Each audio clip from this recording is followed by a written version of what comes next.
ஓம் சாந்தி. கூடியிருக்கும் அனைத்து ஆன்ம சொந்தங்களுக்கும் முதலில் என் வணக்கத்தை தெரிவித்துக் கொள்கிறேன். இந்த வாய்ப்பினை எனக்கு அளித்த பிரபஞ்ச சக்தியாகிய இறைசக்திக்கு நன்றியை கூறிக்கொள்கிறேன். ஆகம வேதம் இந்நூலை நான் வாசிக்குவதற்காக எனக்கு ஒரு வாய்ப்பினை தந்த பரத்தவசி முனிவர் எனும் பரத்வாஜ முனிவருக்கு சிரம் தாழ்ந்த நன்றிகள். ஓம் சாந்தி. இன்றைக்கு நம்ம இந்த ஆகம வேதம் அப்படிங்கிற தலைப்புல பேசுறதுக்காக ஞான கருத்துக்களை கேட்கும்படியும் இந்த ஞான பாதையை அறிந்து கொள்ளும் விதமாகவும் நம்ம எல்லாமே இங்க ஒன்று இணைஞ்சு பயணிக்கிறோம். இந்த நூல்ல பரத்வாஜ முனிவர்கள் என்று எல்லாராலும் அழைக்கப்படும் பரத்தவசி முனிவர் என்ற முனிவர் சப்த ரிஷிகளில் ஒருவராக இருக்காரு. அந்த துருவ நட்சத்திரம், அந்த துருவ நட்சத்திரம் இருக்கிற அந்த ஒளி உலகம் இருக்கு இல்லையா, லைட் வேர்ல்ட், அதுல இருக்காங்க. அதாவது ரொம்ப ஆன்மீக முன்னேற்றம் அடைஞ்சு முக்தி ஜீவன்முக்தியெல்லாம் அடைஞ்சு ரொம்ப தவம் வலிமைகள் எல்லாமே பெற்று உயர்ந்து இருக்கிற உயர்ந்ததிலும் உயர்ந்ததான உயர ஆன்மாக்கள்லாம் ஒளியாக மாறுறாங்க. ஸோ அந்த ஒளி எல்லாமே சேர்ந்து ஒளி உலகம் அப்படின்னு ஒன்றுல அவங்க இருக்காங்க. நம்ம எப்படி மேக்ஸ் டிபார்ட்மெண்ட்டு, சயின்ஸ் டிபார்ட்மெண்ட்டு, அப்படி காலேஜ்லலாம் இருக்கு இல்லையா, கெமிஸ்ட்ரி டிபார்ட்மெண்ட்டு, பயாலஜி டிபார்ட்மெண்ட்னு இருக்கிற மாதிரி, காமர்ஸ் டிபார்ட்மெண்ட் இருக்கிற மாதிரி இந்த முக்தி அடைஞ்ச பெரியோர்கள்லாம் இருக்காங்க இல்லையா, பிறப்பு இறப்புக்கு மேம்படாத அந்த உலகம் அப்படிங்கிற தன்மையில இந்த மேல் இருக்கிறவங்க அவங்க என்ன பண்றாங்க அப்படின்னா, அவங்கவுங்களுடைய அந்த ஃப்ரீக்குவன்சி சொல்றோம் இல்லையா, அந்த அந்த அதிர்வலைகளுக்கு தகுந்த மாதிரியான ஒரு நிலைகள்ல எல்லாருமே அமர்ந்துடுறாங்க. அதுக்கு அடுத்தது போகணும்னா அடுத்த முயற்சி பண்ணணும். அப்படி இருக்கு இந்த பிரபஞ்சத்தோட அமைப்பு. அதுதான் நம்ம ஸ்கூல்லயும் அதுதான் பண்றோம் இல்லையா? இப்ப பார்த்தீங்கன்னா, ஃபர்ஸ்ட் இயர் படிக்கிறோம் அப்படின்னா, நமக்கு அங்க ஒரு 5 சப்ஜெக்ட் இருக்குன்னா, அதுல ஏதோ ஒரு சப்ஜெக்ட்ல நம்ம ஃபெயில் ஆயிட்டோம் அப்படின்னாலும், நம்ம செகண்ட் இயர் போகும்போது, செகண்ட் இயர் எக்ஸாமோட அதையும் சேர்த்து எழுதுற மாரி ஒரு நிலை குடுக்குறாங்க. அப்ப இந்த 3 வருடமும் படிச்ச உடனே தானே அந்த டிகிரி நம்ம கையில வாங்க முடியறது இல்லையா? இந்த மாரி தான்ப்பா இந்த நிலைகள் இருக்கு. இப்ப நம்ம ஏதோ ஒரு சப்ஜெக்ட்ல ஃபெயில் ஆயிட்டோம் அப்டின்னா, நம்மளுக்கு எப்படி சொல்லுவாங்க? பிஎஸ்சி பாஸ் அப்படின்னு இருக்காது. பிஎஸ்சின்னு போட்டு மேல ஒரு கோடு போட்டு வச்சுருவாங்க. அதான் இன்னும் முடிக்கல, ஃபினிஷ் பண்ணல அப்படின்னு. அதே மாடல்ல தான். இப்ப நம்ம செய்யற எல்லாமே, இந்த உலகத்துல செய்யற எல்லாமே யாரோ ஒருவர் கண்டுபிடிச்சிருக்காரு. இந்த சிஸ்டத்த யாரோ ஒருத்தர் மேக் பண்ணியிருக்காங்க. அது யாரோ ஒருத்தர் ரெடி பண்ணி அமைச்சிருக்காங்கன்னு நம்ம நெனைக்கிறோம். ஆனா இது எல்லாமே ஏற்கனவே பிரபஞ்சத்தால படுத்தப்பட்ட ஒன்று தான். இப்ப பள்ளி, கல்லூரிகள்லலாம் எப்படி நமக்கு இந்த அடுத்தடுத்த நிலைகள் கிடைக்கிறதோ, அதே மாதிரி தான் இந்த ஆன்மீகத்திலயும் அடுத்தடுத்த நிலைகள்ல நம்ம போறோம். அப்ப இந்த உயர்ந்த ஆன்மாக்கள்லாம் ஒவ்வொரு நிலையில இருக்காங்க. சித்த நிலையில இருக்காங்க, கந்தர்வ நிலையில இருக்காங்க, தேவ நிலையில இருக்காங்க, ஒளிர் உலகம் இருக்காங்க. அதுலயே நெறைய இருக்கே. உலகம் நமக்கு மேற்பட்ட உலகம் அ அந்த லோகம், இந்த லோகம், இந்த லோகம்னு அடுக்கு அடுக்கா இருக்கு. சரியா? இந்த அடுக்குகள்ல தான் அவங்க போய் இருக்காங்க. அதுக்கு எல்லாத்துக்கும் கடைசியான நிலையாக தான் நம்ப அந்த ஒளியான அந்த ஈசனோட கலந்து ஒளியோட ஒளியா ஆகுற அந்த ஒளி உலகம் அப்படிங்கிறாங்க. சரியா? ஓம் சாந்தி. இப்ப இந்த ஒளி உலகத்துல இருக்கிற ஒரு ரிஷி, சப்த ரிஷிகள்ல ஒருவரான அ அந்த பரத்வாஜ முனிவர் அப்படிங்கிறவர் நமக்கு இந்த ஆகம வேதத்த தந்திருக்காரு. அது எதுக்கு தந்திருக்காரு அப்படின்னா, முக்தி, ஜீவன் முக்தி, சத்கதி அடையறதுக்கு ஒரு எளிய வழியாக. அதாவது அவங்கலாம் ஆயிரக்கணக்கான வருஷம், நூத்துக்கணக்கான வருஷம் தவம் இருந்து, குடும்பத்த துறந்து, உறவுகளை துறந்து, காடுகளுக்கு சென்று, என்ன தண்ணீல நின்னு, தலைகீழ நின்னு, நெருப்புல நின்னு அடைஞ்ச ஒன்ற, இந்த கலியுக கடைசியில இன்னும் சிறிது காலம் தான் இருக்கு.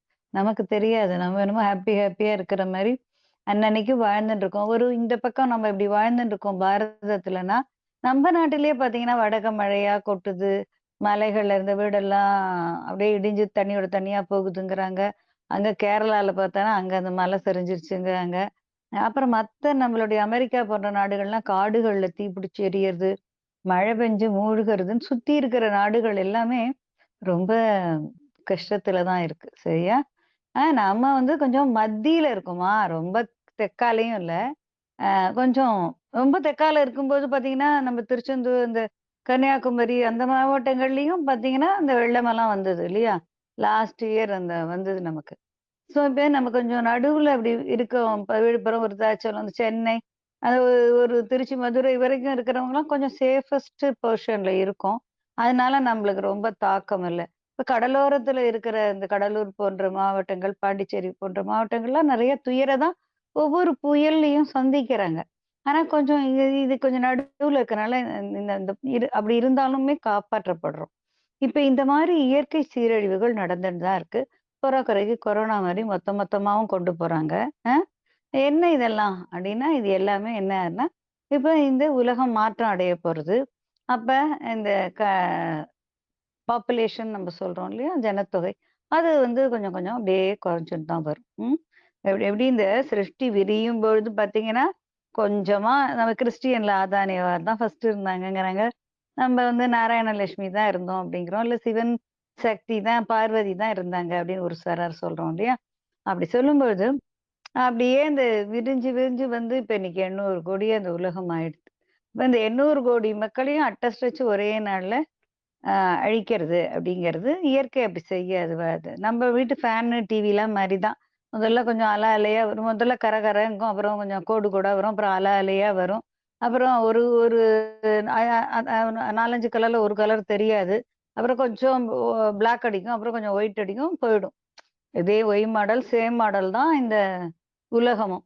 பார்ட் பார்ட்டா கொஞ்சம் கொஞ்சமா கழிக்கிறாங்க. நம்ம வீடு ஒழிக்கிறச்சு. ஒரு வீட வந்து புதுப்பிக்கணும்னா ஒழிப்போம் இல்லையா? ஒரு ஒரு கபோர்டா எடுத்து தேவையில்லாதத போடுவோம். பரன்ல இருக்கிற சாமான்லாம் போடுவோம்.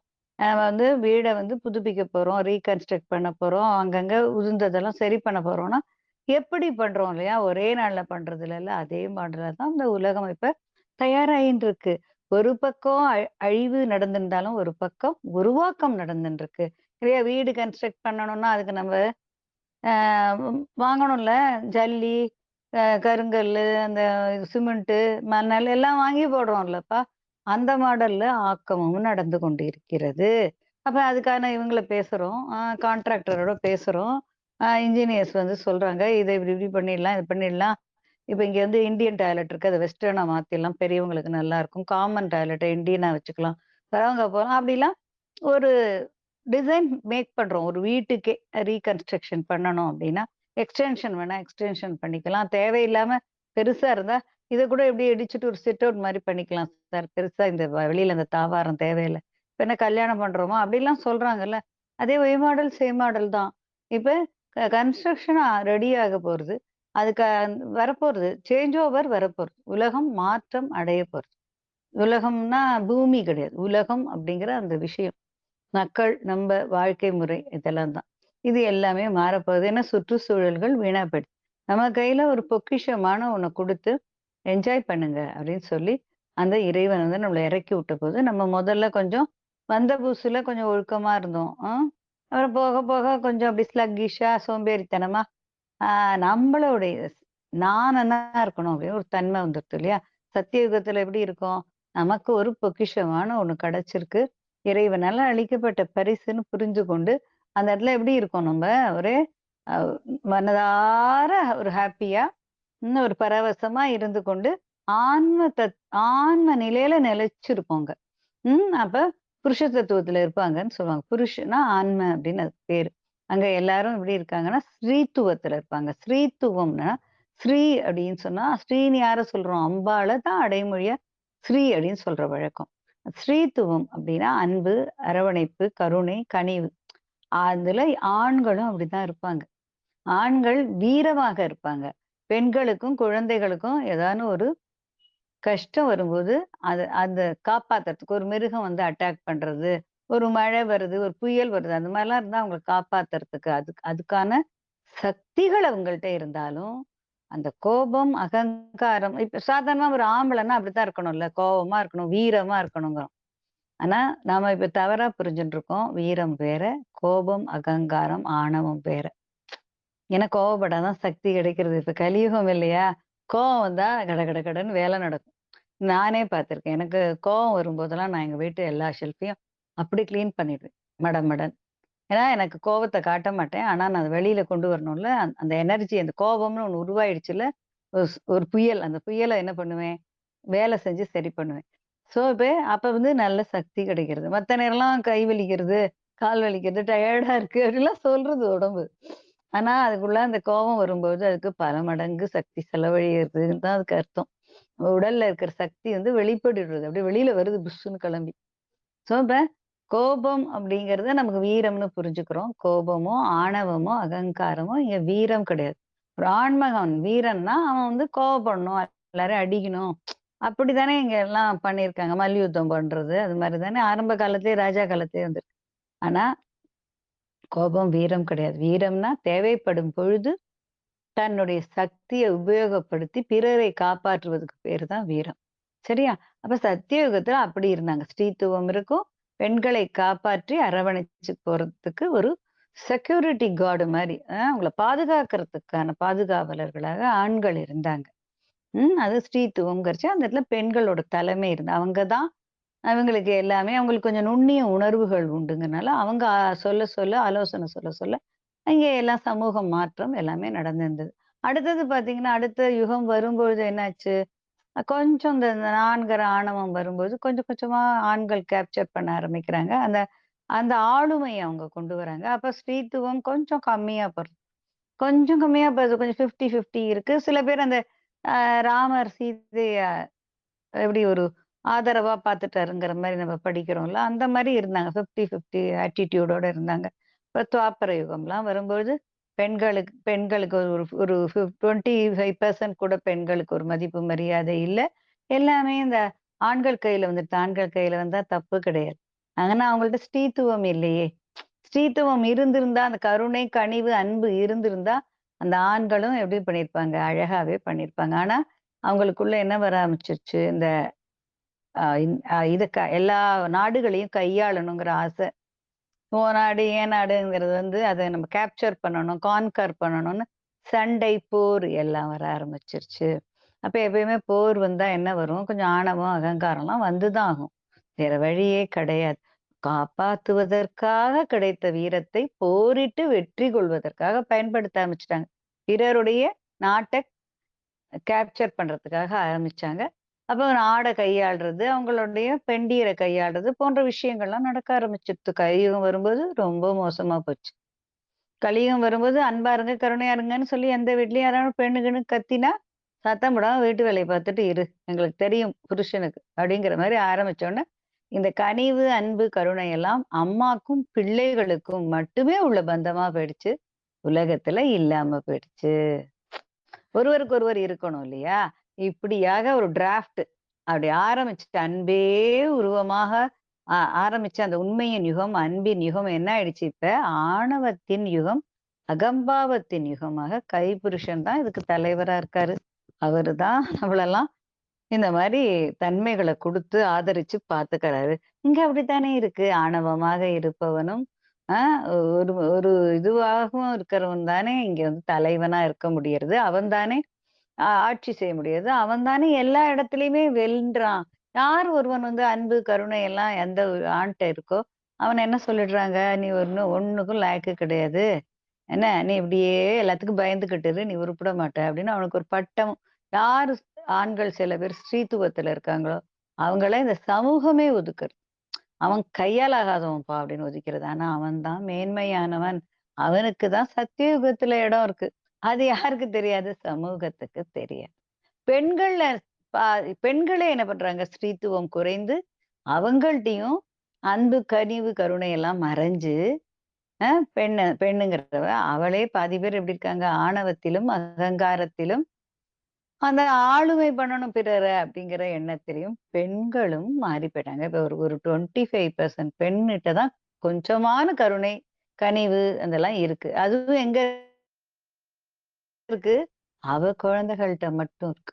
முதல்ல திருமணத்துக்கு முன்னாடி அவ தாய், தந்தை, சகோதரன், சகோதரிட்ட இருந்த அந்த அன்பு, அப்படியே டிரான்ஸ்ஃபார்ம் ஆகி அவ குழந்தைகள்ட்ட மட்டும் போயிடுச்சு. சுருங்கிருச்சு. அதுவும் சுருங்கிருச்சு. சோ இப்ப பாத்தீங்கன்னா, இங்க எங்கேயுமே அன்பு இல்ல. எங்கேயுமே கருணை இல்ல. எங்கேயுமே கனிவு இல்ல. அப்ப பேலன்ஸ் வந்து திராசு வச்சு பார்த்தா என்ன ஆகுறது? அகங்காரமும், ஆணவமும், கோபமும், ஆளுமையும் அழிக்கணுங்கிற எண்ணமும் அழகா நல்லா வெயிட்டா இறங்கி இருக்கு. அன்பு எங்கே இருக்கு? எங்கேயோ போயிருச்சு. அது கொஞ்சம் தான் இருக்கு. ஒரு 10 கிலோ இந்த ஆணவம், அந்த இந்த கண்ம மாயை மாரி பஞ்சவிகாரம் இருக்கு. வெறும ஒரு 100 கிராம் தான் என்ன இருக்கு? அன்பு இருக்கு. ஒண்ணுமே இல்ல. ரொம்ப கொஞ்சமா போச்சு. இப்படி இருக்கக்கூடாது இல்லையா? தராசு ரொம்ப அன்பேலன்ஸ்டா இருந்தா, எப்படி இந்த உலகம் இயங்கும்? ஏன்னா, எந்த இடத்துல அன்பு, கருணை, கனிவு இருக்கோ, அங்க தான் மாதம் மும்மாரிலாம் மழை பெய்யும். அங்க தான் அந்த சத்தியம். சத்தியம் என்ன? சத்தியம் உண்மை என்ன? அப்படின்னா அன்பு தான். ஏன் இந்த ஒருத்தருக்கு ஒருத்தர் அன்பு அப்படிங்கிற அந்த ஒரு லிங்க், அந்த பாலம் ஏற்படுத்தப்பட்டு, அதன் அதன் விளைவாக உருவாக்கப்பட்டது தான் இந்த சத்தியயுகம். அதோட பேசிக் பேரே என்னன்னா, அன்பின் யுகம் தான். கருணையின் யுகம், கனிவின் யுகம். ஸோ, இப்ப இந்த அன்புங்கிறது இல்லாம போச்சு. ஏதோ அங்கேயும், இங்கேயும் கொஞ்சம் கொஞ்சம் இருக்கு. அது கூட இருக்கிறவங்கள்ட்டயும் அந்த அந்த அன்பு யார்ட்ட இருக்கோ, அதிலேயே 75% பேர் செல்ஃபிஷ் அன்பு வச்சிருக்காங்க. தன்னோட பிள்ளைகள் மேல வச்சு, நாளைக்கு நம்ம புள்ள காப்பாத்துவாங்க. அப்படி. என் பொ என்னுடைய குழந்தைகள் என்னை காப்பாற்றும் வயதானவுன அப்படிங்கிறதா ஒரு அன்பு வச்சு அவங்கள வைக்கிறாங்க. அப்ப அன்புங்கிறதுக்குடைய அன்பு அப்படின்னா என்ன அப்படின்னு தெரியாம போச்சு. அன்பு அப்படின்னா பொருள் வாங்கி தர்றது தான் அன்புன்னு ஆயிடுச்சு. இப்ப நான் யாருக்கான்னு கிஃப்ட் பண்ணாதான், ஆ அவங்க அன்பா இருக்காங்க என் மேல. இல்லன்னா என்ன ஆகும்? அவங்களுக்கு என் மேல அன்பே இல்ல. அப்படி ஆயிடுறது. ஏன்னா அன்பு அப்படிங்கிறது பொருள்களினால வருவது கிடையாது. பொருள்னால வருது கிடையாது. ஒருவருக்கொருவர் உடல் உறவு வச்சுக்கிறதுனால வருது கிடையாது. இது எல்லாமே உடல் சார்ந்த விஷயம். அன்பு அப்படிங்கிறது ஆத்மாவிலிருந்து வெளிப்படும். ஏன் ஆத்மாவோட ஸ்வரூபம் என்ன? அன்பு தான். அப்ப அன்பு தான் இறைவனோட ஸ்வரூபம். அதுதான் ஆன்மாவும் இறைவனோட ஒரு துளி தான். அப்ப அந்த அன்பு நிறைந்ததான ஒரு உலகம் உருவாக போறது. சரியா? அப்பதான் ஆத்மஸ்வரூபமா அங்க மனுஷங்க இருக்காங்க சத்தியுகத்துல. ரொம்ப குஷி குஷியா இருப்பாங்க. ஹேப்பியா இருப்பாங்க. அங்க வந்து மொய் எழுத வேண்டாம், லோன் இருக்காது, ஸ்கூலுக்கு வேண்டாம், காலேஜுக்கு வேண்டாம், யாருமே வேலை வெட்டிக்கலாம் போக வேண்டாம். இருக்கிறத கொண்டு சிறப்பா ஏன்னா எல்லா வளங்களும் இருக்கும்ல. நம்மளே மரத்துலேருந்து கனிய பறிச்சு சாப்பிடுவோம். நமக்கு வீடு அதெல்லாம் கட்டணும்னு இல்ல. ஏதாவது குகைகள்ல தங்கிப்போம். ரொம்ப ஹேப்பனிங்ஸா இருக்கும். இயற்கையோட இருப்போம். இயற்கை எப்படி பரிசுத்தமா இருக்கும். 100% பரிசுத்தமாக இருக்கும். தேனாறு, பாலாறு ஓடும். புலியும் மானும் ஒரே ஓடையில தண்ணி குடிக்கும். அப்படின்னா எவ்வளவு அன்பு. புரிச்சுங்கங்க.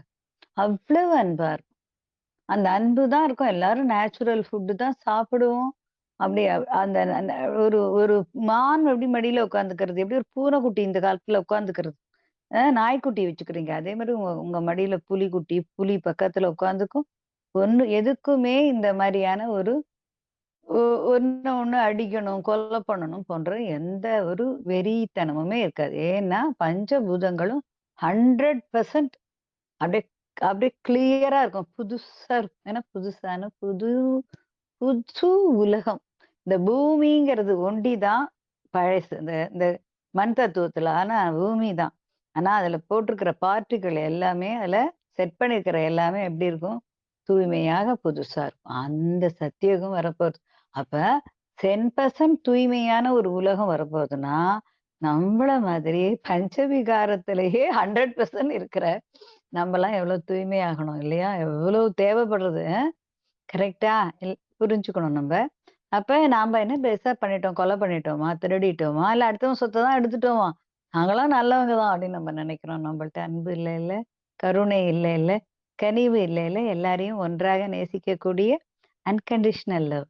எதிர்பார்ப்பு இல்லாத அன்பு இல்ல. அல்ல எல்லாரையுமே ஒன்று போல நேசிக்கிற தன்மை இல்ல. ஒரு காற்றுக்கு இருக்கிற தன்மை, ஒரு மழைக்கு இருக்கிற தன்மை, ஒரு சூரிய ஒளிக்கு இருக்கிற தன்மை, இந்த பூமி மாதாக்கு இருக்கிற தன்மை நம்மள்ட்ட இல்ல. அதெல்லாம் நம்ம மிஸ் பண்ணிட்டோம் இல்லையா? இப்ப இது எல்லாம் தான் நமக்கு உருவாகணும். அப்ப அந்த உருவாகணும்னா நம்ம என்ன பண்ணணும்?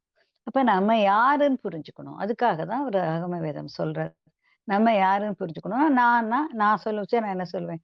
நான் வந்து என் உறவுக்காரங்கள்ட்ட நான் அம்புஜா அப்படிம்பேன். வெளி மனுஷங்கள்ட்ட நான் சிவாத்மிகா அ என்னோட ஆத்ம சொந்தங்கள்ட்ட, இல்ல அயலார் எல்லார்ட்டயுமே நான் என்ன சிவாத்மிகான்னு இன்ட்ரோடியூஸ் பண்ணிப்பேன்.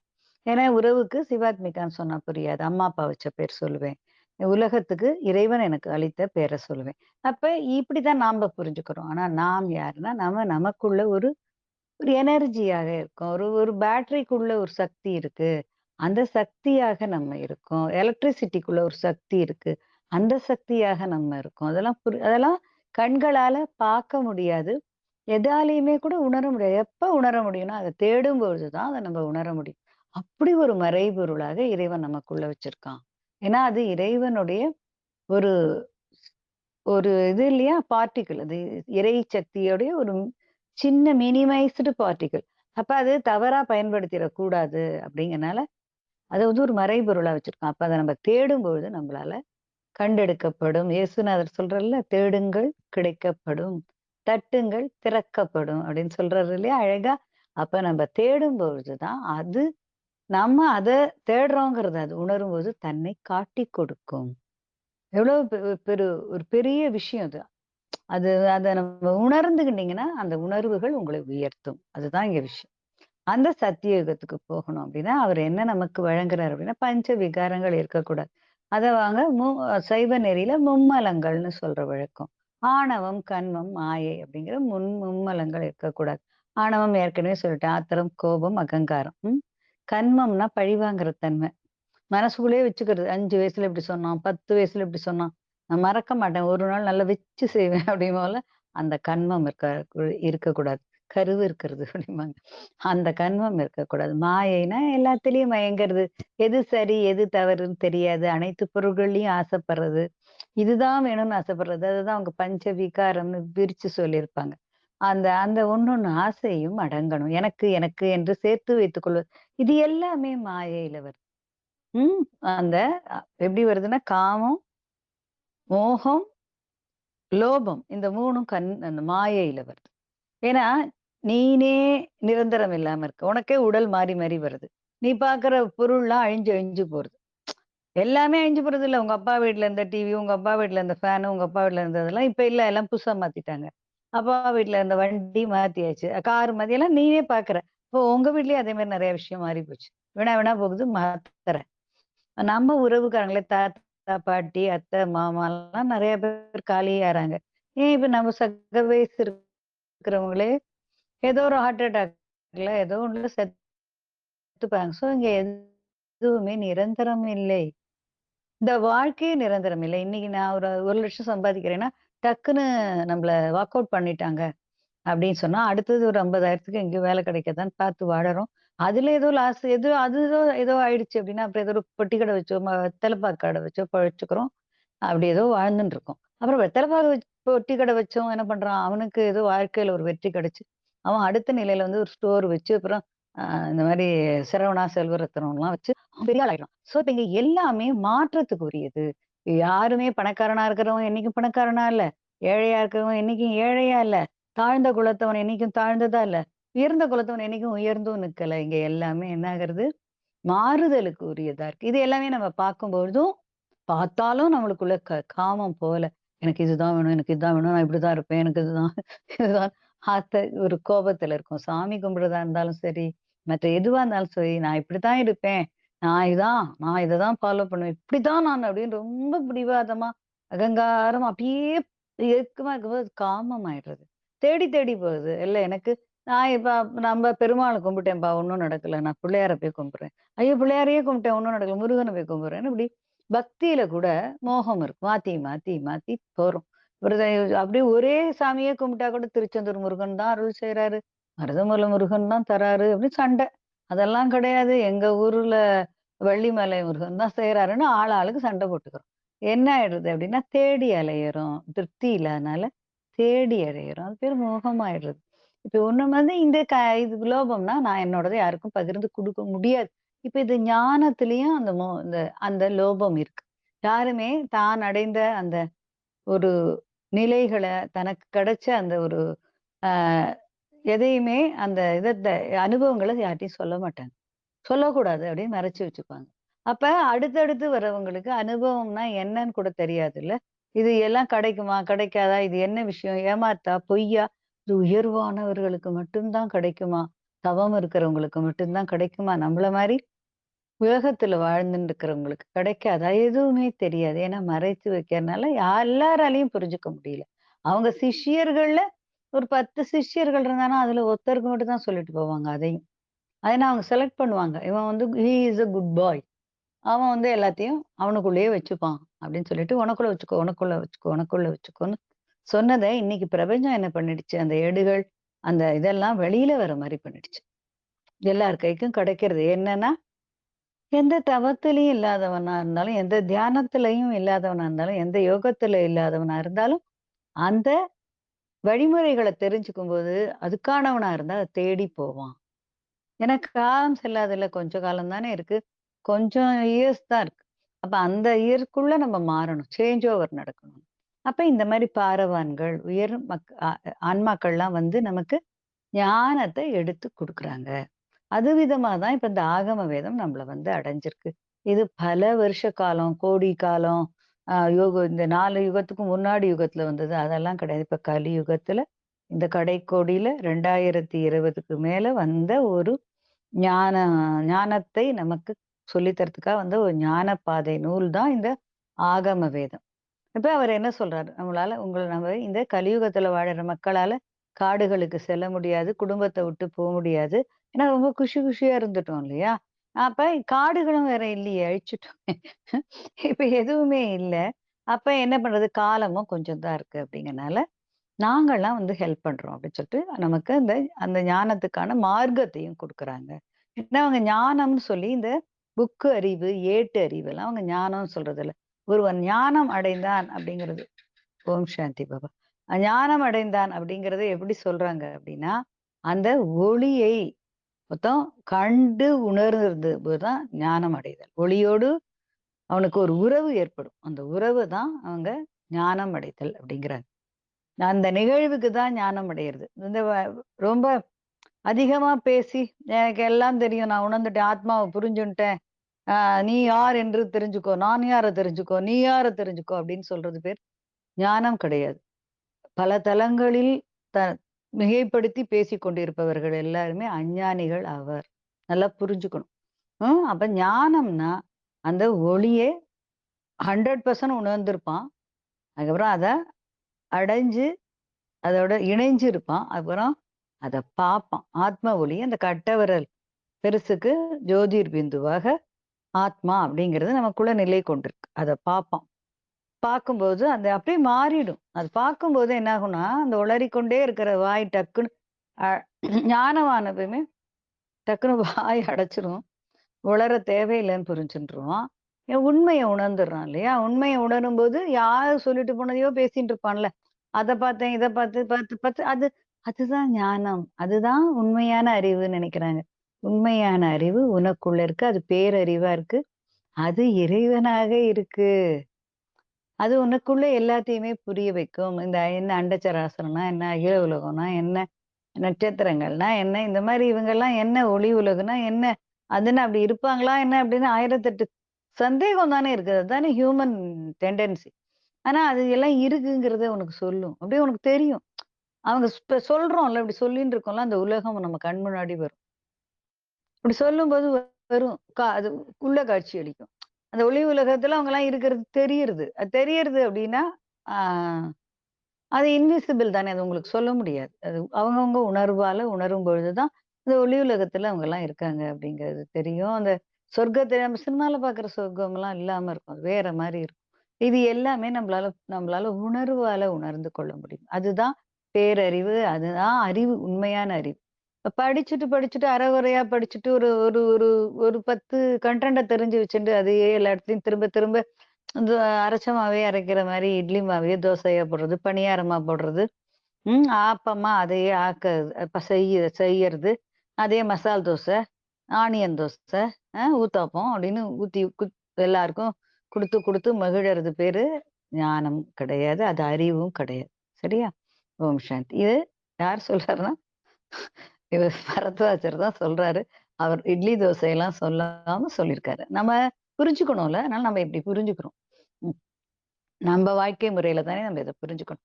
அவர் அந்த ஆன்மாவ முதல்ல நம்ம தெரிஞ்சுக்கணும். நான் வந்து இந்த பேரு கிடையாது, இந்த உடல் கிடையாது. இதுக்குள்ள ஒளிந்திருக்கும் ஒரு அ மறைபொருளாக இருக்கிற ஒரு உருப்பொருளான ஆன்மா அப்படின்னு சொல்றோம். அந்த எனர்ஜி சென்டர். அது வந்து ஒரு எனர்ஜி ஜங்ஷன் அது. அப்படிங்கிறத நம்ம புரிஞ்சுக்கணும். அது இறையுடைய துளி. ஏன்னா இந்த உலகம், இந்த இந்த இந்த சூரிய குடும்பம் இது எல்லாமே அந்த பரமாத்மாவுடைய இதுல தானே இருக்கு இல்லையா? பரமாத்மாவும் அதுல தானே இருக்காரு. இப்ப எல்லாமே ஒரே இயக்கமா இருக்கு. அப்ப அது நமக்குள்ளேயும் இருந்து நம்மளையும் இயங்க வைக்கிறது. ஏன்னா நமக்குள்ளேயும் அது பரத்வாஜ முனிவர் சொல்றார், உங்களுக்குள்ளேயும் அந்த 7 கிரகங்கள் இருக்கு. அந்த அந்த 2 சாயா கிரகம்ங்கிறது இருக்காது. மீதி 5 கிரகம் இருக்கு. அது உனக்குள்ளேயே உன் சிரசுக்குள்ளேயே அமர்ந்து கொண்டு வேலை செஞ்சு உனக்கு எல்லா உதவியும் செய்யறது. அதனால தான் நமக்குள்ள இந்த தாமிரச்சத்து, வெங்கலச்சத்து எல்லாம் சொல்றோம்ல உடலுக்குள்ள இருக்குல்ல. வெள்ளிச்சத்து எல்லாம் பார்க்குறாங்களே. இது உங்களுக்கு குறைஞ்சிருக்கு. காப்பர் சத்து குறைஞ்சிருக்கு. இந்த இந்த விட்டமின் சாப்பிடுங்க, இந்த மினரல் சாப்பிடுங்க அப்படிங்கிறாங்க இல்லையா? இந்த ஒரு ஒரு சத்தும் இருக்கு. அந்த தங்கச்சத்து வேணும்னு சொல்லி நெறைய பேர் என்ன பண்ணுவாங்க? தங்க பஸ்பம்லாம் பண்ணி சாப்பிடுவாங்க. என்ன தங்க பஸ்பம், தாமர பஸ்பம், இதெல்லாம் இரும்பு பஸ்பம், இதெல்லாம் எதுல இருக்கு? சித்தர்களே கண்டுபிடிச்சிருக்காங்க. ஏன்னா இது எல்லாமே நமக்குள்ள இருக்கு. இது ஒவ்வொன்றும் ஒரு கிரகத்த பிரதிபலிக்கிறது. ம். அதுலேருந்து கிடைக்கிற அந்த சத்து பொருள் தான் இதெல்லாம். அது எல்லாமே நம்மளுடைய இந்த ஆன்மாவுக்கு ரொம்ப துணை புரியுது. இந்த உடலுக்கும் நெறைய துணை புரியும். ஆர்கான்ஸ்க்கெல்லாமும் துணை புரியுது. அங்கங்க நம்மளுடைய நரம்பு முடிச்சுக்கள் இருக்கு. ஜங்ஷன் இருக்கு. அதெல்லாம் தான் ஒரு ஒரு நீங்க சக்கரங்களா பாவிக்கிறீங்க இல்லையா? அது மாரி நமக்கு தெரிஞ்சது இந்த 7 சக்கரம். தெரியாம நெறைய சக்கரம் நம்ம உடம்புக்குள்ள இருக்கு. இந்த 108 சக்கரங்கள் இருக்கு. சரியா? ஓம் சாந்தி. ஏன்னா இந்த இது இது வந்து மெயின். எப்படி வந்து நம்ம சென்னையிலேருந்து டெல்லிக்கு போறோம்னா, நமக்கு ஒரு 20 ஸ்டேஷன் தான் தெரியும். மத்தபடியா நெறைய குட்டி, குட்டி, குட்டி ஸ்டேஷன் போற மாரி. சரியா? இப்ப வந்து நம்ம இந்த ஒளியையே சிந்திங்கன்ட்டாரு. அவரு ஒரே வார்த்தையில சொல்லிட்டாரு. "நீ ஒரு ஒளியா இருக்க. குட்டி ஒளியா இருக்க. உங்க அப்பாவும் ஒரு ஒளியா இருக்காரு. உன்னோட நெத்தியிலயும் ஒளி புள்ளி இருக்கு. உன் தந்தை அப்படின்னு சொல்ற அந்த ஈசன் அப்படிங்கிற அதுவும் ஒரு ஒளிப்புள்ளியா இருக்கு. அது விகசித்து இந்த உலகத்துக்கே ஒளி வீசக்கூடியதா இருக்கு. நீ எப்படி இருக்க? உனக்கு உனக்கு உள்ள மட்டும் ஒளி வீசிக்கிற. சரியா? இப்ப நம்ம வந்து ஒரு சின்ன லாந்தர் லைட்டுன்னா, அவர் வந்து அப்பா அப்படிங்கிற அந்த இறைவன் அப்படிங்கிறவர் எப்படி அப்படின்னா, அவர் ஒரு 10,000 வாட்ஸ் பல்பு மாதிரி. சரியா? அப்படி புரிஞ்சுக்கணும் நம்ம. அவர் வந்து ஒரு பெரிய அதான் சூரியனுக்குள்ள மையம் கொண்டிருக்காரு. அப்ப அவரோட ஒளி அப்படிங்கிறது சுடுமா அப்படின்னா, அந்த பரமாத்மா அப்படிங்கிற இந்த ஈசனுடைய அந்த ஒளி வந்து குளுமையானது. மகா மகா குளுமையானது. சரியா? சூரியனுடைய ஒளி எப்படி இருக்கு? சூடா இருக்கு. நம்ம மேல பட்டா நமக்கு சுடுது. சரியா? அப்ப சூரியனுடைய ஆற்றல் சூடாக இருக்கு. ஏன் சூடா இருக்குன்னா, சூரியனுக்கு அந்த ஒளியையும், அந்த சக்தியையும் குடுக்கறது யாரு? ஆதிசக்தியான தேவி தான். அவ வந்து வெப்ப ஆற்றல், மின் ஆற்றல். அவளோட ஆற்றல் தான் நமக்கு வந்து இங்க சேர்றது. அதுலேருந்து தான் இந்த உயிர்கள் இங்க படைக்கப்படுறது. இந்த உயிர்கள் ஒண்ணொண்ணும் உயிர் பெறுது. சரியா? உயிர் நமக்கு பெறணும்னா சூரிய சக்தி வேணும். ஓம் சாந்தி. அப்ப ஒளியாக இறைவனை சிந்தின்னு சொல்லிட்டாரு. ஒளியாக இறைவனை சிந்திக்கும்போது, இந்த பஞ்ச விகாரம் இருக்கக்கூடாது. மாயை, கன்மம், ஆணவம் இருக்கக்கூடாது. மும்மலங்கள் இருக்கக்கூடாது அப்படின்னு சொல்லிட்டாரு. மும்மலங்கள எப்படி நீக்கிறதுன்னா, நம்ம சுபாவங்கள மாத்திக்கணும். அந்த அவகுணங்களை விட்டு சுபகுணங்கள சேர்த்துக்கணும். சுபாவங்கள மாத்திக்கணும். அப்ப நம்ம எப்பயுமே ஒளிய சிந்திக்கணும். நீ எப்படியான சிந்திச்சிரு. விளக்குல பார்த்து சிந்தி. ஈவன் நம்ம வீட்டு பல்ப பார்த்தா கூட, அந்த ஒளிய பார்த்தா இறைவன்னு நெனச்சு சிந்தி, இல்ல ஆன்மான்னு நெனச்சு சிந்தி. ஒண்ணு உன்ன நெனச்சு சிந்திச்சுக்கோ, இல்ல உங்க அப்பன நெனச்சு சிந்திச்சுக்கோன்ட்டாரு. எல்லாமே ரொம்ப ஈஸி. இல்ல நீ வந்து சூரியன பார்த்து தினைக்கும் சூரியன பார்த்து சூரியனை உள்வாங்கிக் கொண்டு, உனக்குள்ளாக அந்த சூரியனை உள்வாங்கிக் கொண்டு, அப்படியே அந்த கண்ண மூடின்னு அந்த சூரிய ஒளி அப்படியே சிந்திச்சுட்டு இருக்கும்போது, நமக்குள்ளேயே அழகா அது வந்து விகசிக்கும். பல பல நிறங்கள நெறையா ஆ ஒரு ஜ இதெல்லாம் செய்யும். ஒரு ஒரு கலர் கலரா மாறும். எல்லாமே செய்யும். அந்த வித்தைகள்லாம் நெறைய செய்யும். அதையே பார்த்துன்னு இருக்கிறதுக்காக. அப்படியே நம்ம இது இல்லாம பார்த்துட்டே இருக்கணும்போது, அந்த ஒளி நமக்குள்ள உறைந்து விடும். இப்படி சிறுக, சிறுக, சிறுக, சிறுக, சிறுக எறும்பு எப்படி தனக்கு உணவ சேமிக்கிறது இல்லையா? சின்ன சக்கரம் மாரி ஒண்ண தானே எடுத்துன்னு போறது. அந்த அந்த திக்னஸ்க்கு தான் அதால எந்த பொருளையுமே உள்வாங்க முடியும். அப்ப அது மாரி தான் அதால தூக்க முடியும். அது மாரி நீ சிறுக, சிறுக, சிறுக, சிறுக அந்த சூரியனுடைய சக்தியை சேர்த்துக் கொள்ளணும். ஒரு 7:30க்குள்ள காலையில பார்க்கும்பொழுது கண்ணுக்கு நமக்கு எந்த கண் நோய் வராது. சூரியனை எதிர்த்து பார்த்து நம்ம இது பண்ணச்சு. வெறும் ஒரு ஒரு நிமிஷம் பார்த்துட்டு அப்புறம் அப்படி ஒரு சும்மா 1 நிமிஷம் கூட வேண்டாம். ஒரு 50 என்ற அளவுக்கு கூட ஒரு 30 என்ற அளவுக்கு கூட பார்த்துட்டு, கண்ண மூடி அப்படியே உள்வாங்கி அப்படியே சூரியனுக்கு எதிர்க்க நிக்கணும். திரும்பி கொஞ்ச நேரம் கழிச்சு கண்ண திறந்து அத பார்த்து அத உள்வாங்கி நமக்கு கண்ண மூடி அப்படியே கொஞ்ச நேரம் இருக்கணும். திரும்பி இது மாரி ஒரு 5 நிமிஷம் நின்னு, அத நமக்குள்ள வாங்கிக்கும்போது, அது நமக்குள்ளாகவே காட்சிகளாக தோணும்போது, அப்ப இறைவன் ஒளியாக இருக்கான் அப்படின்னா, அந்த உள்ளுக்குள்ள பார்க்குற அந்த ஒளி தரிசனம் நமக்கு கிடைக்கும். காலப்போக்குல வரும். அப்ப ஒளியோட உறவு கொள்ளுங்க அப்படின்னு சொல்லிட்டாரு. ஒளியையே உனக்குள்ள வச்சுக்கோ. உனக்குள்ள ஒளி இருக்குங்கிறத உணர்வுகளால நீ சிந்திச்சு, சிந்திச்சு உள்ளே வெளியே, உள்ளே வெளியேன்னு செய்யணும்னு சொல்லியிருக்காரு. அதையும் நம்ம வந்து செய்யணும். அப்ப குணங்கள மாத்திக்கணும். இனிமையா இருக்கணும், அன்பா இருக்கணும், கருணையா இருக்கணும். அப்ப அவர் என்ன சொல்றாரு? அகத்தியர் உங்களுக்காக வராரு. இந்த உங்களுக்கும் இறைவனுக்குமான ஒரு ஒளிப்பாலம் இருக்கு. கண்ணுக்கு தெரியாம மயிர் இழையிலேயே ஒரு ஒரு கோடி அப்படி ஒரு குட்டியா மைன்யூட்டா ஒண்ணு இருக்கு. அது வழியா உங்கள கூட்டின்னு போயிடுறேன். பத்திரமா கொண்டு போய் அவர் வந்து அவனோட வாசல்ல உங்கள சேர்ப்பிக்கிறதுக்கு வராரு. அப்படின்னு சொல்லிட்டாங்க. அப்ப அதுக்கு நம்ம அவர வரவேற்க தயாரா இருக்கணும் அப்படின்னா, நம்ம வந்து கொஞ்சம் நம்ம உடல் வந்து சுத்த உஷ்ணம் பெற்றிருக்கணும். சுத்த உஷ்ணங்கிறது எப்படி கிடைக்கும்னா, ரொம்ப கார வகையான உணவுகள், அ புலால் உண்றது அதெல்லாம் நம்ம தவிர்க்கணும். ஏன்னா, அதெல்லாம் அசுத்த உஷ்ணத்த குடுக்கும். சரியா? சுத்த உஷ்ணம்ங்கிறது நமக்கு வெதுவெதுப்பு ஊட்டக்கூடிய இந்த அரிசி போன்றதுல லேசா உஷ்ணம் இருக்கு. துவரம் பருப்புல கொஞ்சம் உஷ்ணம் இருக்கு. அது மாரி சில பல காய்கறிகள், கொத்தரங்காய் போன்றது கொஞ்சம் கொஞ்சம் உஷ்ணம் ஆதிக்கம் உள்ள சில பல காய்கறிகள கொஞ்சம் சேர்த்துக்கணும். எல்லாத்தையும் ரொம்ப சேர்த்துக்கூடாது. அது மாரி சேர்த்துக்கணும். ஒரு கீரை வகைகள் அதெல்லாம் சேர்த்துட்டு ரொம்ப சாத்வீக உணவு. உணவு அப்படின்னு நம்ம இப்ப சாப்பிடுற குழம்பு, ரசம், கறி, கூட்டு அது கிடையாது. சாத்வீக உணவு. இந்த உடல் உயிர் வாழ்வதற்கும், இந்த சமூகத்துல நம்ம வேலை செய்யறதுக்கும் என்ன உணவு தேவையோ அத சாப்பிடு. அந்த உணவு உனக்கு போராது. கரெக்ட் தான். நீ தானே சொல்ற. எனக்கு சக்தி குடுக்காது. சூரியன்ட்டேருந்து சக்தி வாங்கிக்கோ அப்படிங்கிறாரு. ஒரு மரம் எவ்வளவு பல விழுதுகளை கொண்ட ஆலமரம். பறந்து விரிஞ்சு அது கிலோமீட்டர் கிலோமீட்டரா பறந்து விரியிறது. எப்படி விரியிறது? என்ன தரோம்? வெறும் தண்ணி தான் ஊத்துறோம். அதுவும் அந்த ரோட்ல இருக்கிற மரத்துக்கு யாரும் தண்ணி ஊத்துறதும் கிடையாது. எப்படி அது உயிரோட இருக்கு? எப்படி வளருது? சூரியனிடமிருந்து சக்தியை பெற்றுக் கொள்கிறது. புரிஞ்சுக்கணும். அந்த சூரியனிடம் வந்து சக்தியை பெற்றுக்கொள்ளணும். வீட்டுக்குள்ள இருந்தாலும் சூரியன்ட்டேருந்து நான் சார்ஜ் பண்ணிக்கிறேன். சூரியன்ட்டேருந்து நான் சார்ஜ் பண்ணிக்கிறேன்னு நம்ம உணரணும். அதே மாரி இறைவனிடம் இருந்தும் நான் வந்து அந்த சக்திய பெற்றுக்கொள்றேன் அப்படிங்கிறத நம்ம உணரணும். பரமாத்மாட்டேருந்து நான் ஒளிய பெற்றுக்கிறேன் அப்படிங்கிறதும் அதுதான் இங்க தியானமாக சொல்லப்படும். தியானம்னா 1/2 மணி நேரம், 1/4 மணி நேரம், 1 மணி நேரம் அமர்ந்துக்கும்போது தியானமாகவும் 24 மணி நேரமும் இறைவனோடையே தொடர்பு கொண்டு அந்த ஒளியான இறைவனையே பல உறவுகளாலேயும் கணவன், மனைவி, குழந்தை, சகோதரன், சகோதரி, நண்பன் அது மாரி எல்லாமே அவன்தான். அவன் தான்ப்பா மனுஷ உருவம் எடுத்து வந்திருக்கான். அப்படிங்கிற மாரி நெனச்சுக்கிண்டு நம்ம வாழ்ந்துண்டு வரும்பொழுது பார்த்தீங்கன்னா, அவன் எல்லாமே சிவமயமா போயிரும். அப்ப நம்மளும் என்ன ஆயிடுவோம்? சிவமயமா ஆயிடுவோம். அப்ப நம்ம ஒளிதற்கு ரெடி ஆயிடுவோம். அப்ப ஒளி வீசுறதுக்கு ரெடி ஆகுற மாரி தருணத்துல இந்த பஞ்சவிகாரங்கள் அற்று தூய்மையா யார் இருக்காங்களோ, அவங்களுக்கு சுத்த உஷ்ணம் பெருகுறது. அப்ப அதுக்கு தகுந்த உணவையும் சாப்பிட்டுக்கணும். அந்த மாரி இருக்கும்போது இந்த லாகிரி வஸ்துக்கள்லாம் சாப்பிடக்கூடாது. சரியா? தண்ணி அடிக்கிறது, சிகரெட் பிடிக்கிறது, இந்த இதெல்லாம் குஷி குஷியா இருக்குது. ஏன்னா, அது நம்ம மூளையோட அதிர்வலைகள மாத்திரும். அதிர்வலைகள மாத்தினா, நமக்கும் இறைவனுக்குமான தொடர்பு ஏற்படாது. சரியா? ஒரு பொய்யான மயக்கத்துல இருக்கும்போது உண்மையை உணர முடியாது. அதுக்காக தான். இப்ப இது எல்லாத்தையுமே நம்ம தவிர்த்துடணும். தவிர்த்துட்டு நம்ம இந்த ஒளியையே சிந்திக்கும் பொழுது, அப்ப அகத்தியர் வரும்பொழுது என்ன ஆகும்? ஏன்னா, அவர் எல்லாமே சூட்சுமமா வருவாங்க. எல்லாருமே நம்மளுடைய இந்த வெளி உடல பார்க்க மாட்டாங்க. இது எவ்வளோ அழகா இருக்கு. இது எவ்வளோ கலரா இருக்கு. இது ரூ. 1000 புடவ கட்டியிருக்கு. இது ரூ. 100 புடவ கட்டியிருக்கு. அதெல்லாம் அவங்களுக்கு தெரியாது. இவன் ரூ. 1000 டீ ஷர்ட் போட்டுருக்கான். இவன் சும்மா ரூ. 100 T shirt, Tiruppur T shirt போட்டுருக்கான். அது எதுவுமே அந்த இறைவனுடைய கண்ணுக்கு தெரியாது.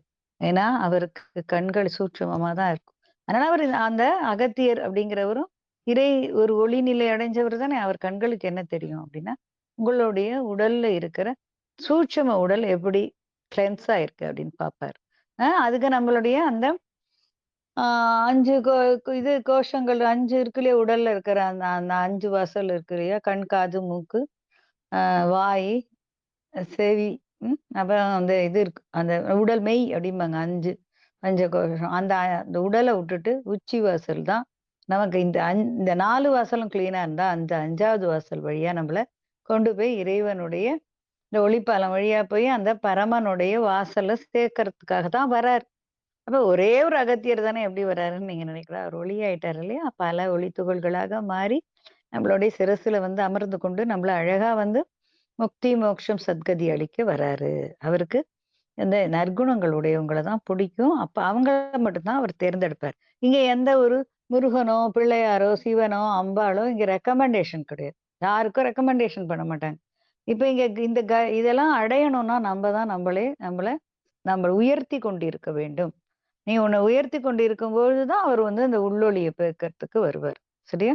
நாம ஒரு 50% பெருக்கி வச்சிருந்தோம் உள்ஒளிய என்ஹான்ஸ் பண்ணி வச்சுட்டு இருந்தோம்னா, அவர் வந்து என்ன 100% பண்ணி விட்டுட்டு, நம்ம மூளையில சிறைப்பட்டிருக்கிற அணுக்கள எல்லாமே ஒண்ணொண்ணும் 1, 2, 1, 2 அங்கங்க கொஞ்சம் கொஞ்சம் நம்ம என்னதான் பண்ணியிருந்தாலும் சில பல கடக்கும். நம்மளுடைய தீவினைகள் ரொம்ப ஆழ்மையா இருந்ததுன்னா, அதெல்லாம் தன்னை புதுப்பிச்சுக்காம இருக்கும். பல கால தீவினைகள்லாம் இருக்கும் இல்லையா? பழைய இதெல்லாம்.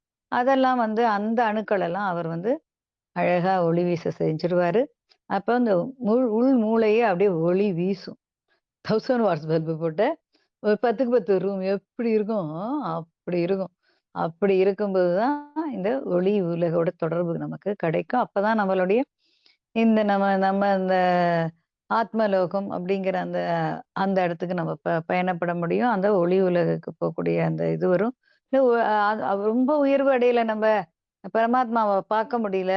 ஆத்மா அப்படியே மேல எழுந்து வரல. அதெல்லாம் இல்லன்னா கூட ஒளி உலகத்தினுடன் நமக்கு கான்டாக்ட் கிடைக்க ஆரம்பிச்சுரும். நமக்கும் அவங்களுக்குமான அந்த தொடர்பு கிடைக்கும். எஞ்சிய காலத்திலயும் நம்ம என்ன பண்ணலாம்? நமக்குள்ள வந்து அந்த பாரவான்கள் சொல்லிட்டு போனது அவங்க எழுதி வச்சு அவங்களுடைய அந்த அறிவு எல்லாமே நம்ம அறிவுக்குள்ளேயும் வரும்பொழுது கொஞ்சம் கொஞ்சம் கொஞ்சம் கொஞ்சம் கொஞ்சமா ஆ நம்ம அப்படியே பூரணம் அடைஞ்சு, நான் என்பதை மறந்து அப்படி நம்ம அப்படியே இருப்போம். அப்படி அந்த மெழுகுவர்த்தியில இருக்கிற மெழுகெல்லாம் வெடிச்சு எல்லாமே ஒளியாயிடுச்சு அப்படி. இந்த நம்ம விறகடுப்புக்குள்ள பார்த்தீங்கன்னா, விறகெல்லாம் எரிஞ்சு முடிச்சோன்னா வெறும் காங்கம் மட்டும் இருக்கும். அப்படியே அந்த தணல் மட்டும் இருக்கும். அது மாரி நம்மளும் ஆயிடுவோம். ஆன்மீக கனலாக ஆகும்பொழுது, இந்த ஆன்மா அப்படிங்கிறதையும் உணர்ந்து, இந்த படைச்ச தலைவன் பரமான்மாங்கிறதையும் உணர்ந்து, இந்த உடல் அப்படிங்கிறது நமக்கான ஒரு கருவி தான் அப்படின்னு உணர்ந்து, நம்ம இப்ப இந்த உடலுக்கும், மனதுக்கும் கட்டுப்பட்டு தானே வாழறோம். அதோடைய பேச்சுவார்த்தைக்கு கட்டுப்பட்டு தானே நம்ம வாழறோம். ஆனா நம்ம எப்படி வாழ்வோம் அப்ப? அந்த இது 2யும் மறந்துட்டு, இந்த உடலையும், மனதையும் கட்டுப்படுத்தக்கூடியவர்களாக நம்ம மாறிடுவோம். அது எல்லாமே தனக்குள்ளேயே நடக்கும். இது எல்லாமே நடக்கிறதுக்கு மெயின் காரணம் என்ன அப்படின்னா, இந்த பஞ்ச விகாரங்கள் அற்று இருக்கணும். அந்த ஒன்றான இறைவன சிந்திக்கிறோம். அந்த ஒருவனையே சதம் என்று நினைக்கணும். எப்படி ஒரு திருமணம் நிச்சயிக்கப்பட்ட பெண் எப்படி தினமும் ஆணும், பெண்ணும் தினைக்குமே தன்னுடைய துணையையே நினைச்சிட்டு இருப்பாங்கல்ல. இது எல்லாரும் கல்யாணம் ஆனவங்க எல்லாருமே நீங்க அத உணர்ந்திருப்பீங்க. இல்ல உங்க வீட்லயே ஒரு கல்யாணம் அப்டின்னா, அத பத்தியே பேசுவாங்க. ஏதான்னு சொன்னா வெட்கப்படுவாங்க. இதெல்லாம் சகஜமா வாழ்க்கையில பார்க்குறோம். அந்த மாரியான உணர்வுகள் வந்து நமக்குள்ள நமக்கும் இறைவனுக்குமாக வந்துரும். ம். அதே மாரியே ஒரு பெ க தாய்க்கும், குழந்தைக்கும் உள்ள ஒரு ஒரு உறவு இருக்கு இல்லையா? என்ன வேலை செஞ்சாலும், எங்க இருந்தாலும், கொல்லையில இருந்தாலும், வாசல்ல இருந்தாலும், உள்ள புள்ள துளி சிணுங்கினாலும் தாய் ஓடி வந்துருவா. என் புள்ள எழுந்துட்டான். யூரின் போயிடுத்து போல இருக்கு குழந்தை. அப்படின்னு துணி மாத்தி விடணும். அதுக்கு குளிரும் அப்படின்னு ஒரு உறவு இருக்கும். அந்த அது அந்த அதெல்லாம் வந்து ஒரு ஒரு உணர்வுகளால ஏற்படுற உறவு. இந்த உணர்வு வந்து நமக்கும் இறைவனுக்குமா ஏற்படும். அப்படி ஏற்பட தான் ஏன்னா அவன நம்ப சிந்திச்சுட்டே இருந்தா தான் அந்த உணர்வு ஏற்படும். புரிஞ்சுக்கணும். சிந்திக்கிறதுக்கு சிந்திக்க நமக்கும் அவனுக்குமான ஒரு உறவு அப்படிங்கிற ஒரு உணர்வு ஏற்படும். அந்த உணர்வின் மூலமாக தான் நம்ம உன்னதம் அடைய முடியும். இங்க இந்த கலியுகத்துல நம்ம இனிமே தவம் இருக்க முடியாது. ஏன்னா எல்லாமே இங்க டிஸ்ட்ராக்ஷன். நம்ம மைண்ட் ஃபுல்லு தான் இவ்ளோ வச்சிருக்கோமே ஆசைகள். அப்ப அந்த உணர்வுகள அந்த இறைவனுக்கும் நமக்குமான ஒரு உறவு இருக்கு. அது ஒரு ரிஷ்தா. அதான் எனக்கும் என்னுடைய பரமாத்மாவான ஈசனுக்கும் ஒரு உறவு இருக்கு. ஏன்னா நான் அவருடைய ஈச துளி. அ பரமாத்மா துளி அப்படிங்கிறதுல நமக்கு ஒரு நிச்சய புத்தி வரும். அந்த நிச்சய புத்தி இருக்கும்போது எப்படி நம்ம தாய் தந்தையுடைய ஒரு துளியாக தானே நம்ம உருவாகி இன்னைக்கு இவ்வளோ பெருசு வந்திருக்கோம் இல்லையா? அதே தானே ஒய் மாடல், சேம் மாடல் தானே. இந்த உலகத்துல தாயும், தந்தையும் சேர்ந்து நமக்குள்ள ஒரு வித்த உருவாக்கி, அதனால நம்ம வந்திருக்கிற மாரி, அந்த பராசக்தியும் பரமசிவங்கிறவங்க அந்த காந்த சக்தியும், மின் சக்தியும் சேர்ந்து உருவாக்கின வித்தான அந்த பரமாத்மா அப்படிங்கிற அந்த அந்த ஒரு ஈச நிலை தான் நமக்குள்ள ஒரு சிறு துளியா வந்து அமர்ந்து கொண்டிருக்கு. அப்படி புரிஞ்சுக்கணும். இதாவே புரியும். அப்ப நம்ம யாரு? அவருடைய ஒரு துளி. இது இவரு எப்படி இங்க அம்மா, அப்பாவ பாத்துக்கணும். அம்மா, அப்பா சொல் பேச்சு கேட்கணும். அம்மா, அப்பா தான் தெய்வம் அப்படின்லாம் பாட்டெல்லாம் எழுதி வச்சுட்டு போயிருக்காங்க. நம்மளும் அதெல்லாம் ஃபாலோ பண்ணணும் அப்படின்னு நெனைக்கிறோம். நெனைக்கிறோம். பால் 100 அதே தான் அங்கேயும் பண்றோம். ஸோ அதே மாரி தான் அந்த ஈசன் அப்படிங்கிற ஒரு துளியா நம்ம இருக்கான். நமக்குள்ள இருக்கான். அந்த ஈச துளி இருக்கிற வரைக்கும் தான் நான்கிற இந்த தன்மை இருக்கும். நம்ம இந்த மாரி ஆன்மீக தேடல் பண்ண முடியும். நம்ம வாழ்க்கையிலயும் முன்னேற முடியும். அந்த ஈச துளி நம்மள விட்டு வெளியில போயிடுத்து. ஈச துளியும் அதுக்கான அந்த அதுக்கு சக்தி குடுக்குற அந்த அ அ சக்தியா இருக்கிறவர்களும் சேர்ந்து, சிவமும் சக்தியும் சேர்ந்து வெளில போயிடுச்சுன்னு வச்சுக்கோங்க. அ நம்ம என்ன ஆயிடுவோம் அப்டின்னா, நம்ப சவமாயிடுறோம் இல்லையா? அப்ப அந்த ஈசத்துளி எவ்வளவு முக்கியம்னு புரியணும். அத நமக்கு குடுத்திருக்கிற அந்த ஈசன் எவ்வளவு அந்த அதையும் நம்ம நினைக்கணும். அப்ப நம்ம எங்கேருந்து வந்தோமோ, அத நினைக்கும்போது தானே அங்க முடியும். ஏன்னா நமக்கு வழி தெரியல, தொலைஞ்சு போயிட்டோம். அந்த வழிய காட்ட அகத்திய பெருமான் வந்திருக்காரு. இப்ப அவர் நமக்காக இறங்கி வராரு. இந்த சப்த ரிஷிகள்ல மத்த 6 ரிஷிகளும் கேட்டுக்கொண்டதன் இணங்க வராரு. ஏன்னா, அவர்கிட்ட மட்டும் தான் அதுக்கான சக்தி நிலை இருக்கு. நம்மள அந்த ஒளிப்பாலம் வழியா அழிச்சுன்னு போறதுக்கான அந்த பர்மிஷன் அவருக்கு மட்டும் தான் இருக்கு. அவர் தான் அத செய்ய முடியும். இவங்க எல்லாரும் நமக்கு அந்த வழிய சொல்ல முடியும். என்ன பண்ண முடியும்னு அத்தன பேரும் சொல்லும்பொழுது, இத ஒத்தொத்தருக்கும் ஒரு ஒரு அ டிபார்ட்மெண்ட் ஒதுக்கியிருக்காங்க. அது அந்த 7 பேருக்கும். அப்ப இதுல தலைமை வகிக்கிற இவர்ட்ட தான் இந்த தலைமை பொறுப்பு இருக்கு. அ சக்தி வாய்ந்த, தன்னை மாற்றிக்கொண்ட மா இந்த யுகத்துக்கான வித்தா இருக்கிற சத்தியுகத்துக்கு வித்தா இருக்கிற இந்த ஆன்மாவ கடத்தேற்றி கொண்டு செல்லக்கூடிய அந்த ஒரு வலிமை யார்ட்ட இருக்குன்னா, அகத்திய மகரிஷிட்ட தான் இருக்கு. ஸோ, அப்ப நம்ம எல்லாரும் என்ன பண்ணணும்? அங்க தானே சரண்டர் ஆகணும் இல்லையா? இப்ப நம்ம ஒரு ஒரு ஏதோ ஒரு பாலைவனத்துல போய் மாட்டின்ட்டோம். நம்ம நாட்டுக்கு வெளியில அந்த பாலைவனத்துலேருந்து வெளியில வரணும். அதுக்கு அங்க ஒரே ஒரு பஸ் தான் இருக்குன்னா என்ன பண்ணுவோம்? எல்லாரும் அந்த பஸ்ல ஏற தானே முயற்சிப்போம். அப்பதானே வெளியில வர முடியும்.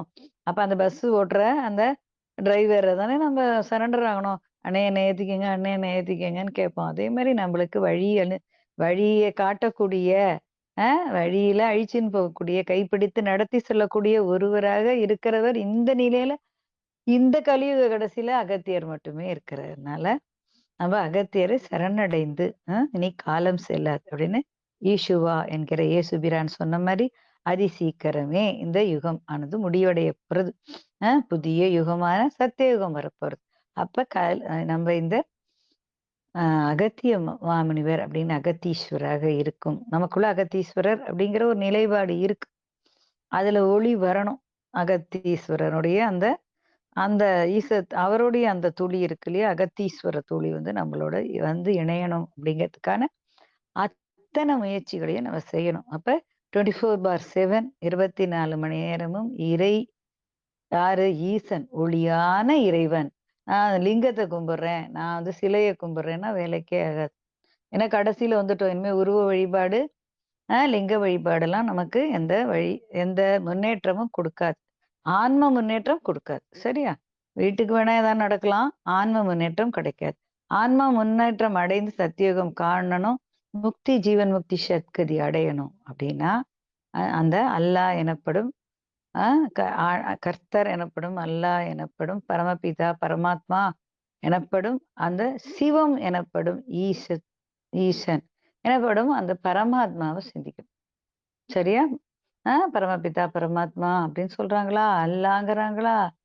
கர்த்தரே அப்படிங்கிறாங்களா? அந்த ஆண்டவன் அப்படின்னு சொல்றாங்களா? அந்த இறைவனாகிய அந்த ஈசன் எனப்படும் ஆத்மா, ஆத்மாக்களின் தலைவன். இந்த ஆத்மா அல்லாத இந்த ஆத்மாவோட பன்மடங்கு உயர்ந்த ஒன்றாக இருக்கும் அந்த பரமாத்மாவ சிந்திக்கும்போது உயர்வடையலாம். இப்ப இந்த உணர்வுகள் மட்டுமே நம்மள உன்னதம் அடைய செய்யும். கண்ட கண்ட விஷயத்துல உணர்வுகள செலுத்தி, தேவையற்ற இந்த உலகாய விஷயத்துல ஆசை பாசங்கள்ல சிக்கி சீரழிஞ்சு போயின்னு இருக்கிற இந்த ஆத்மாவ காப்பாத்துங்க. அதுக்கு என்ன பண்ணணும் நீங்க? கருணை புரியணும். சரியா? அந்த ஆத்மாவுக்கு கருணை புரியறது தான் இது இருக்கிறதுலயே பெரிய விஷயம். அதுதான் நம்ம புரிஞ்சுக்கணும். அந்த கருணைய தான் செய்ய சொல்லி தான் யார் சொன்னாரு அப்படின்னா, ராமலிங்க அடிகளார் சொல்லிட்டு போயிருக்காரு. தனிப்பெரும் கருணை அப்படின்னு. இன்னும் நம்ம கருணைன்னோனே நம்ம என்ன பண்றோம்? எல்லார் வீட்லயும் நாய வளர்க்குறாங்க, சோறு போடுறாங்க. பூனைய வளர்க்குறாங்க, சோறு போடுறாங்க. மீனுக்கு பொரிய போடுறாங்க. அதெல்லாம் செய்றீங்க ரைட்டு தான். உயிர்கள் இடத்துல அன்பு. உனக்குள்ள இருக்கிற உயிர் அப்படின்னு இருக்கிற அந்த உயிர், ஆன்மாவும், மனமும் ஒன்றிணைந்து நீ வந்து என்ன பண்ணணும்? நீ வந்து உயர்வு அடையணும் இல்லையா? பாவம் இல்லையா? பிறந்து பிறந்து நீ அ இறந்துகிட்டே இருக்கே! நீ பாவம். பல ஜென்மம் எடுக்கிறியே! பல பிறவி எடுக்கிற, பல நிலைகள கடந்திருக்க. பல பல இன்பத் துன்பங்களை அனுபவிக்கிற நீ அப்படிங்கிற அந்த நான் அப்படிங்கிற அந்த தன்மைய காப்பாத்த வேண்டிய கருணைய நம்பள்ட்ட தான் இருக்கு. கருணை கொண்டு அத காப்பாற்றணும். அப்ப அந்த இறைத்துளி என்ன பண்றது? நம்மளுடைய இயலாமை பொருட்டாக பல பிறவிகள் எடுத்து திண்டாடுறது. அப்ப அந்த அந்த உயிரையும், அந்த அந்த ஆன்மாவையும், இந்த மனதையும் ஒன்றிணைக்கும்போது, இடகலை, பிங்கலை 2ம் சேர்ந்து சூட்சமம் அப்படிங்கிற அந்த நிலைய சென்று இல்ல புரியிறதா? எல்லாமே ஒண்ணாயிடும். ஒண்ணாகும்பொழுது நம்ம என்ன ஆகலாம்னா, இந்த ஒளி உலகத்துக்கு போகக்கூடிய அந்த ஒரு நிலைப்பாடு நமக்கு கிடைக்கிறது. இது எல்லாத்தையுமே உணர்ந்து செயல்படணும். அதுக்கு நம்ம என்ன பண்ணணும் அப்படின்னா, அவகுணங்களை விட்டு சுபகுணங்களை சேர்த்துக் கொள்ளணும். பஞ்ச விகாரங்கள் அற்று வாழணும். ஆணவம், கன்மம், மாயை நீங்கி இருக்கணும். அப்ப மாயை நீங்கணும்னா, அதுக்கு ஆதி சக்தி ஒண்டி ஆதிபராய சக்தி ஒண்டி தான் துணை புரிய வேண்டும். வேற யாராலயும் முடியாது. ஏன்னா, இந்த கலியுகத்தின் காவலனா இருக்கிற கலிபுருஷன் வந்து ஆதிபராசக்தியுடைய பரம பக்தன். அதனால நம்ம ஆதிபராசக்தியை துதித்துக் கொண்டு, வணங்கிக் கொண்டு, அவள்ட்ட "அம்மா தாயே, என்னுடைய இந்த மாயையை அகற்றி விடு" அப்படின்னு நம்ம கும்பிட்டுக்கிட்டே, நினைச்சுக்கிட்டே இருக்கும்பொழுது, எல்லாமே இங்க உணர்வு தான். அந்த கலிபுருஷன் நம்ம வழியிலே வரமாட்டான். நம்மளுடைய யோகத்துக்கோ, நம்ம தியானத்துக்கோ, நம்ம தவத்துக்கோ எந்த இடையூறும் செய்ய மாட்டான். அவன் மாட்டுக்கு ஒதுங்கி இருப்பான். நம்ம மாட்டுக்கு அவங்கள நினைச்சு இந்த மாயையிலிருந்து விலகணும். புரியுறதா? இந்த மாயைங்கன்னா, இந்த உலகத்தின் மேல இருக்கிற ஆசை, பற்று இதெல்லாம் தான். அழியக்கூடியது மேல இருக்கிற அழியாத ஆசைய விட்டு, அந்த அழியாத ஒன்றாகிய அந்த இறைவனை, அந்த பரமான்மாவை சிந்திக்கணும். சரியா? ஓம் சாந்தி. அவகுணங்களை விட்டு சுபகுணங்களை சேர்த்துக் கொள்ளணும். எப்போதும் என்ன பண்ணணும்? இணைந்தே யோகம் செய்யணும். அந்த காலை, மாலை அந்த அந்தி, சந்தி சாயும் நேரம் இருக்கு இல்லையா? அந்தியும், சந்தியும் சாயும் நேரம் இருக்கு. சாயங்காலம் வரும்போது சாயங்காலம், பொழுது புலரும்பொழுது அமிர்த வேளையாகிய பிரம்ம முகூர்த்தம். அந்த 2 நேரத்திலயும் மதியம் 12 மணி இன்னும் அதுவும் உகந்த ஒரு நேரம் தான். அந்த நேரங்களில் எல்லாம் ஒரு 5, 10 நிமிஷம் நம்ம ஒதுக்கி, அந்த தியான நிலையில, மோன நிலையில இருந்து அந்த இறைவன்ட்டேருந்து சக்திகளால் நம்மள நிரப்பிக் கொள்ள வேண்டும். சரியா? அத நம்ம நிரப்பிக் கொள்ளும்போது, அப்புறம் இது இது நம்ம ஒரு நம்ம மொபைல் சார்ஜ் பண்ற மாரி தான். அந்தந்த டயத்துக்கு நம்ம சார்ஜ் பண்ணிட்டா அதுல அ அப்படியே பவர் இருக்கு இல்லையா? அந்த மாரி நம்ம பண்ணும்பொழுது, அந்த இறைவனுக்கும் நமக்குமான தொடர்பு எப்பொழுதுமே நீட்டித்துக் கொண்டே இருக்க வேண்டும். எப்பொழுதுமே நம்ம அந்த பெண்கள் வகுடு வச்சுக்கிற இடத்துல கவனம் வச்சுக்கொண்டே இருக்கணும். புருவ மத்தி அப்படிங்கிறது அந்த இடத்துல தான் இணையிறது. ம். அந்த இடம் வழியா தான் சூட்சுமத்துக்கு வேண்டிய அந்த ஒரு நிலை இருக்கு. அதனால கவனத்த அங்கருந்து உச்சியில வைக்கிற வழக்கத்த வச்சுக்கோங்க. அத வச்சுக்கண்டு எல்லாரோடையும் அன்பு, கருணை, கனிவு அப்படிங்கிற அந்த 3 ஒரு நல்ல ஒ ஒரு பண்புகள அந்த குணங்கள ஆபரணமா அணிஞ்சுக்கணுங்க அப்படின்னு சொன்னா, மத்த ஆபரணங்கள் தானாகவே வந்துரும் அப்படின்னு புரிஞ்சுக்கணும். சரியா கண்களா? இணைந்தே யோகம் செய்வோம். இணைந்தே சத்தியோகம் எனப்படும், கைலாயம் எனப்படும், விஷ்ணுபுரி எனப்படும் வைகுந்தம் அமைப்போம். ராமராஜ்யம் அமைப்போம். சிவாலயம் அமைப்போம். ஓம் சாந்தி. அனைவருக்கும் சுகம், சாந்தி, ஆனந்தம், ஆரோக்கியம் உண்டாகட்டும். God bless you all. இந்த வாய்ப்பினை எனக்கு அளித்த பிரபஞ்ச சக்தியாகிய இறைசக்திக்கு நன்றியை கூறிக்கொள்கிறேன். ஆகம வேதம் எனும் இந்த நூலை படித்து அதன் பொருளை மற்றவங்களுக்கும் விளக்கக்கூடிய அந்த பாக்கியத்தை எனக்கு அளித்த பரதவசி முனிவர் என்ற பரத்வாஜ முனிவருக்கும் என் நன்றியை கூறிக்கொள்கிறேன். இதுக்காரும் என்னுடன் இணைந்து பயணித்த இனிய ஆத்ம சொந்தங்களுக்கு நன்றியை கூறிக்கொள்கிறேன். ஓம் சாந்தி, ஓம் சாந்தி, ஓம் சாந்தி. God bless you all. நாளைக்கு நம்ம ஈசுவாவாகிய இயேசு பிரானுடைய பிறந்த நாள். இந்த உலகத்துக்கு ஒரு பாரவானை இறைவன் தந்திருக்காரு. ஒரு உயர்ந்த ஆன்மாவை தந்திருக்காரு. அதுக்கு நன்றி சொல்லும் விதமாக இந்த பிரபஞ்சத்துக்கு நன்றியை கூறிக்கொள்கிறேன். ஓம் சாந்தி, ஓம் சாந்தி, ஓம் சாந்தி. God bless you all. ஓம் சாந்தி.